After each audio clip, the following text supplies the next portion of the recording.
Alors, dans notre vidéo précédente, je vous avais montré comment nous pouvions cibler des éléments dans une liste avec Dynamo. Maintenant, nous allons voir comment modifier tel ou tel paramètre. Donc, encore une fois de plus, j'ai ici les murs. Donc, je viens d'abord afficher la catégorie dans laquelle je vais venir taper les murs. Voilà. Après, on va donc récupérer tous les éléments de la catégorie. Voilà, ici.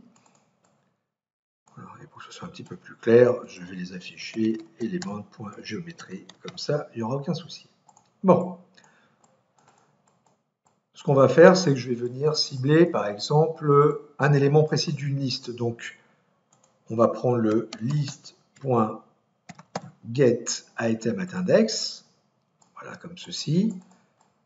Et donc, pour l'instant, je vais cibler le premier mur. Je fais 0. N'oubliez pas qu'une liste commence à 0. Voilà. Alors, pour que je puisse venir modifier les paramètres, alors qu'est-ce que j'entends par les paramètres? C'est ce que nous avons là. Vous voyez, si je clique sur un mur, j'ai par exemple ici quelque chose qui pourrait m'intéresser, la contrainte supérieure ou le décalage inférieur ou la contrainte inférieure, etc., etc. Donc, ce que je vais faire, vous voyez, j'ai marqué hauteur non contrainte. On va aller chercher ce paramètre-là. Donc, premièrement, on va prendre un nœud qui s'appelle setParameter by name. Traduction, vise un paramètre par rapport au nom. L'élément, c'est lui. Le nom du paramètre, rappelez-vous, je l'ai dit, c'était hauteur non contrainte. Alors attention, il va falloir l'écrire exactement de la même manière, H majuscule, etc., etc. Ok, donc je vais faire dans un code bloc également. Alors attention, cette fois, il s'agit de caractères, de lettres. Donc je suis obligé de mettre des guillemets contrairement aux chiffres. Hop, et on va mettre hauteur non contrainte. Je ferme le guillemet et je viens me connecter là. Alors, ce qui est déjà bon, c'est qu'il n'y a pas d'erreur. Si j'avais fait une erreur, si j'avais pas mis de majuscule, il y a des chances peut-être qu'ils me mettent un problème. Je vais maintenant venir chercher un number slider, comme ceci. Voilà. Et je vais venir le relier à la valeur. Alors, vous voyez que déjà ça a bougé. Si je viens bouger ceci, on voit bien que j'agis sur le paramètre hauteur non contrainte.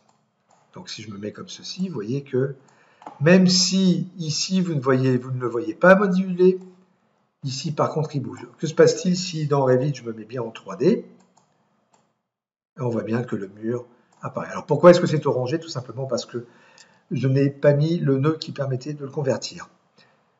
Maintenant, on va faire un petit test. Plutôt que de cibler le premier élément de la liste, je vais mettre 3 par exemple. Et vous voyez que cette fois, maintenant, je module bien celui-ci. Alors, il m'a mis une petite alerte, tout simplement parce que sur 0, lui ne comprend pas 0, ça veut dire qu'il n'y a pas de mur. Donc il faut au moins que je mette un minimum. Voilà. Alors, pourquoi est-ce qu'il m'a gardé le mur de tout à l'heure comme ceci? Tout simplement parce que j'aurais dû venir le descendre. Voilà. Donc il est à 2.75. Voilà. Et maintenant, je peux revenir sur le deuxième élément de ma liste, par exemple, et venir modifier celui-ci. Voilà. Maintenant, grâce à cette série de nœuds, vous êtes capable de venir directement non seulement cibler des éléments, mais en plus venir modifier des paramètres. Bon courage!